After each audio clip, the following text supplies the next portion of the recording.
కర్నూలులో best tourist spots చాలానే ఉన్నాయి. అయితే ఈ టూరిస్ట్ స్పాట్ చూస్తే మీకు మత్తిపోవాల్సిందే.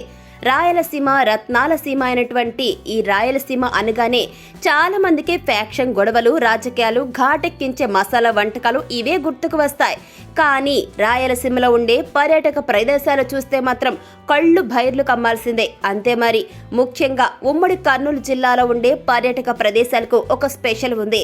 ఒకవైపు ఆధ్యాత్మిక కేంద్రంగాను, మరొక వైపు పర్యాటక కేంద్రంగాను పర్యాటకుల్ని ఆకట్టుకునేలా అద్భుతమైన ఆలయ కట్టడాలు, రాజులు పరిపాలించిన ప్రాంతాలు, ఇలా చెప్పుకుంటూ పోతే ఎన్నో అద్భుతమైన ప్రదేశాలు పూర్వం కర్నూలు జిల్లా, ప్రస్తుత ఉమ్మడి కర్నూలు జిల్లాలో మనం చూడొచ్చు.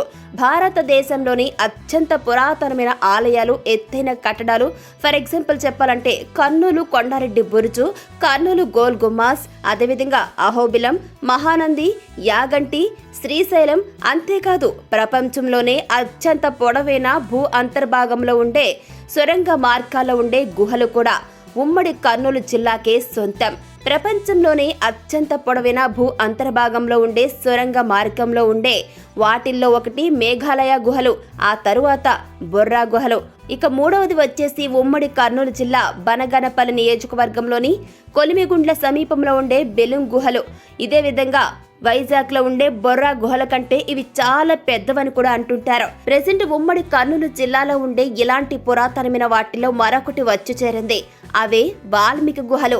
ఉమ్మడి కర్నూలు జిల్లా డోన్ నియోజకవర్గంలోని బోయవాండ్లపల్లి గ్రామం సమీపంలో ఈ వాల్మీకి గుహలను ఆర్కియాలజీ డిపార్ట్మెంట్ వారు గుర్తించారు. ప్రెసెంట్ ఈ గుహలను ఏపీ టూరిజం శాఖ అధికారుల ఆధ్వర్యంలో వీటిని ఏర్పాటు చేశారు. సుమారు భూ అంతర్భాగంలో 1 కిలోమీటర్ మేర సొరంగ మార్గం ఉండటంతో పర్యాటకులు సందర్శించేందుకు గాను వీటిని ఆంధ్రప్రదేశ్ రాష్ట్ర ఆర్థిక శాఖ మంత్రి బుగ్గన రాజేంద్రనాథ్ చొరవతో సుమారు 3 కోట్ల రూపాయల ప్రభుత్వ నిధులతో ఆధునీకరించారు. బోయవాండ్లపల్లి గ్రామంలో ప్రకృతి ద్వారా సహజ సిద్ధంగా ఏర్పడిన గుహలను వాల్మీకి గుహలుగా అక్కడి గ్రామస్తులు తెలుపుతున్నారు. పూర్వం ఈ గుహల్లో వాల్మీకి మహర్షి పర్యటించారని, అందుకే వీటిని వాల్మీకి గుహలని పిలుస్తారని అంటున్నారు. ఈ గుహలకు కర్నూలు జిల్లా కేంద్రం నుంచి రోడ్డు మార్గంలో 52 కిలోమీటర్లు ఉన్న డోన్ పట్టణానికి చేరుకుని, డోన్ నుంచి రోడ్డు మార్గంలో 45 కిలోమీటర్ల దూరంలో ఉన్న బోయవాండ్లపల్లికి చేరుకుని అక్కడి నుంచి కేవలం 1 కిలోమీటర్ల దూరంలో ఉంటుంది. ముఖ్య గమనిక, గుహలు చూడటానికి వచ్చేవాళ్ళు వారికి సంబంధించినటువంటి ఆహారం లాంటివి ముందే ప్లాన్ చేసుకుని తెచ్చుకోవడం బెటర్. ఎందుకంటే ఇక్కడ ఇంకా అభివృద్ధి పనులు జరుగుతున్నందున ఎటువంటి హోటల్స్ పెట్టలేదు. కాబట్టి ముఖ్యంగా ఎవరైనా గుండె జబ్బు, ఆస్తమా ఉన్న వాళ్ళు వాల్మీకి గుహలను సందర్శించుకుంటే మంచిదని నిపుణులు చెబుతున్నారు. ఇకపోతే సందర్శించే వేళలు వచ్చేసి ఉదయం 10 గంటల నుంచి సాయంత్రం 4 గంటల వరకు మాత్రమే ఉంటుంది. టికెట్ ధరలు పెద్దవారికి 50 రూపాయలు, పిల్లలకు 30 రూపాయల ప్రవేశ రుసుము చెల్లించాల్సి ఉంటుంది. అంటే మనకు వాల్మీకి గుహలు యాక్చువల్గా మనకు ఒక 2 ఇయర్స్ నుంచి వర్క్ నడిచింది. ఇక్కడ జనవరి 29th ఇది ఇనాగ్రేట్ చేశారు మన బుగ్గన రాజేంద్రనాథ్ రెడ్డి గారు. సో ఇది వచ్చేసి మనకు నంద్యాల జిల్లా ప్యాపిలి మండలం బోయవాండ్లపల్లి గ్రామం కిందికి వస్తుంది. ఇది వచ్చేసి మనకు యాక్చువల్గా మనకి వాల్మీకి గుహలు అనేది ల్యాక్స్ ఆఫ్ ఇయర్స్గా ఫామ్ అయిందిగా చెప్పుకోవచ్చు. సో మనకు ఇన్సైడ్ అంతా కూడా మీరు చూస్తే కానీ మనకి ఇన్సైడ్ అంతా కూడా లైటింగ్, ఈ స్టెప్స్ ఇవన్నీ కూడా క్రియేట్ చేశారు. సో మనం ఇన్సైడ్ చూడవలసినవి మనకు చాలా ఫార్మేషన్స్ ఉన్నాయి. స్టాలక్టైట్స్, స్టాలగ్మైట్స్ అని చాలా బ్యూటిఫుల్ స్ట్రక్చర్ అంతా కూడా ఉంటుంది. సో ఇన్సైడ్ మనం చూసినట్లయితే ఈ ఫార్మేషన్స్ అని కూడా లింగాకారంలో కనిపించడం, డిఫరెంట్ షేప్స్లో కనిపించి వచ్చిన విజిటర్స్కి వారి థాట్స్ని బట్టి ఒకరికి ఒకలాగా క్రియేట్ అవుతూ కనిపిస్తుంటాయి. సో చాలా బ్యూటిఫుల్ కేవ్స్ ఇది. యాక్చువల్గా కేవ్స్ అనేది చాలా ఉన్నాయి ఇక్కడ మనకి టూరిజం డిపార్ట్మెంట్ సంబంధించి. సో మనకు మనం ముఖ్యంగా మనకు వైజాగ్ దగ్గర బొర్రా కేవ్స్ ఉంది, నియర్ బెలింగ్ కేవ్స్ ఉంది దీని కేవ్స్. సో ఈ 2 కేవ్స్కు భిన్నంగా ఉంటుంది ఈ కేవ్స్ వచ్చేసి. సో అది కాకుండా మనకు ఈ నియర్ రాయల చెరువు హైవేకి 12 కిలోమీటర్స్ ఉంటుంది. మనకు ప్యాపిల్కి వచ్చేసి 18 కిలోమీటర్స్ నియర్లీ ఉంటుంది. సో విజిటర్స్ అంతా కూడా మనకు బెంగళూరుకు దగ్గరగా ఉంటుంది ఇది ఈ కేవ్స్ వచ్చేసి. మనకు ఈ నేచరు ఇదంతా కూడా చాలా బ్యూటిఫుల్గా ఉంటుంది. సో మనకు ఇన్సైడ్ చూడవలసింది నియర్లీ 1 కిలోమీటర్ నియర్లీ ఉంటుంది సార్ ఇన్సైడ్. ఇంకా భవిష్యత్తులో వచ్చే పర్యాటకులను పట్టించి కూడా ఇంకా డెవలప్ చేయడానికి అవకాశం ఉంటుంది. సో ప్రజెంట్ వచ్చేసి ఇప్పుడు మనకి రెస్టారెంట్స్, వాష్రూమ్స్ ఇవన్నీ కూడా అరేంజ్ చేశారు. భవిష్యత్తులో వచ్చే పబ్లిక్ని పట్టించి కూడా ఇంకా కొద్దిగా రూమ్స్, అకామిడేషన్స్ ఇవన్నీ కూడా అరేంజ్ చేయడానికి అవకాశం ఉంది. సో వీటి టైమింగ్స్ వచ్చేసి మార్నింగ్ 10 to 4:30 టికెట్స్ ఇష్యూ చేస్తారు. 5:30 క్యూస్ క్లోజ్ అవుతుంది. సో ఒక 10-15 నిమిషాలు వచ్చే పబ్లిక్ని పట్టించి ఒక టైం ఎక్స్టెండ్ చేయడానికి అవకాశం ఉంటుంది. సో ప్రజెంట్ మనకు ఇన్సైడ్ అంతా కూడా బాగా చాలా బ్యూటీగా ఉంటుంది, మీరు చూడొచ్చు మొత్తం అంతా కూడా.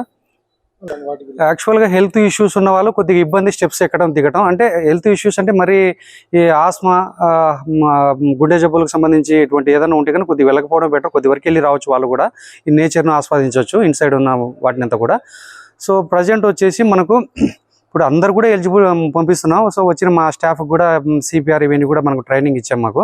సో వచ్చిన పబ్లిక్ కూడా ఈ రెస్టారెంట్ ఇవన్నీ ఉండటం వల్ల కన్వీనియన్స్గా ఉండటానికి ఉంటుంది, ఇక్కడ ఇబ్బంది ఏమి ఉండదు. పర్యాటకులు ఇప్పుడిప్పుడుగా వస్తున్నారు. నియర్లీ ఫర్ డే ఒక 50 to 100 members for day visit చేస్తున్నారు. మనకి ఈ సీజన్ అంతా కూడా మనకు మార్చి ఈ స్కూల్స్ ఎగ్జామ్స్ ఇవన్నీ ఉంటాయి కాబట్టి కొద్దిగా ఈ సీజన్ అంతా కూడా ఏ పర్యాటక ప్రదేశమైనా కొద్దిగా తక్కువగానే పర్యాటకులు ఉంటారు. సో మనకు హాలిడేస్ నుంచి వచ్చే అవకాశాలు ఉన్నాయి. సో ప్రజెంట్ ఉన్న మనకు ఇంతకుముందు ఓపెన్ చేసిన మినిస్టర్ గారు కూడా ఈ స్కూల్స్ ఇవన్నీ లీడ్ చేయడానికి కొద్దిగా ఆయన కూడా నెక్స్ట్ ఇచ్చేస్తామని చెప్పారు సార్. మనకి వాల్మీకి గుహలు అనే పేరు ఎలా వచ్చిందంటే నియర్ మనకు విలేజ్ అనేది బోయవాళ్ళపల్లి అనే విలేజ్ ఉంది. సో అది గతంలో ఆ ఊరి పేరు వాల్మీకి పురం అని ఉండేదట. సో వాటి వల్ల దీనికి వాల్మీకి గుహలు అనే పేరు వచ్చింది అంటున్నారు. ఇంకా దీని సబ్జెక్ట్ అనేది అంత హిస్టరీ అనేది ఇంకా పూర్తిగా మేము సెర్చ్ చేస్తున్నాము. సెర్చ్ చేసి దాన్ని మా వెబ్సైట్లో అప్లోడ్ చేయాలని చూస్తున్నాము. ఇంకా మేము సెర్చ్ చేసి దీనికి సంబంధించిన హిస్టరీ అంతా కూడా ఇంకా భవిష్యత్తులో మొత్తం అప్డేట్ చేయాలనే ఆలోచనలో ఉన్నాం సార్. సో ఇన్సైడ్ అంతా కూడా స్టాలక్మైట్ ఫార్మేషన్స్తో మొత్తం ఫామ్ అయింది సార్. ఇన్సైడ్ అంతా కూడా ఈ వాటర్ అనేది మనం పూర్తిగా గ్రౌండ్కి వెళ్తాం కాబట్టి ఆ సీపేజ్ వాటర్ ఫామ్ అవుతుంటుంది ఇన్సైడ్ నుంచి. సో దాన్ని పాతాళంగా పిలుస్తారు. అలాగే 7 బావులు అంటే కనుక మనకి ఈ ఫార్మేషన్స్ అంతా కూడా చాలా వరకు ఆ వాటర్ ఉంటూ కొన్ని బావుల్లాగా మొత్తం ఇన్సైడ్ అంతా కూడా స్ట్రక్చర్ అంతా కూడా చాలా నేచర్గా బ్యూటీగా ఉంటుంది. సో దాన్ని ఈ లోకల్ విలేజర్స్ 7 బావులుగా పిలుస్తారు. అలాగే పాతాళగంగా, కోటి లింగాలని చెప్పి సో ఒక్కొక్క ఇమాజిన్ చేసుకుని వస్తే ఊరికి ఒకలాగా అనిపిస్తుంది. సో నేచర్గా అయితే చాలా బ్యూటీగా ఉంటుంది సార్ ఇది. మీ పేరు? సార్ నా పేరు, నేను ఇక్కడ యూనిట్ ఇన్ఛార్జ్ సార్. నా పేరు గిరి సార్. ఈ గుహలను ఎట్లా మనకి ఇది యాక్చువల్గా ఏంటంటే ల్యాక్స్ ఆఫ్ ఇయర్స్ దీన్ని ఫైండ్ అవుట్ చేశారు. లోకల్గా విలేజర్స్ అంతా కూడా తెలుసు ఇది. సో మనకు ఒక 4 years బ్యాక్ దీన్ని టూరిజం వారు ఐడెంటిఫై చేసి మనకు రీసెంట్గానే దీనికి ఫండ్ అలాట్ చేసి ఒక 2 years బ్యాక్ ఈ కేవ్స్ అంతా కూడా డెవలప్ చేయించారు టూరిజం డిపార్ట్మెంట్ ద్వారా. సార్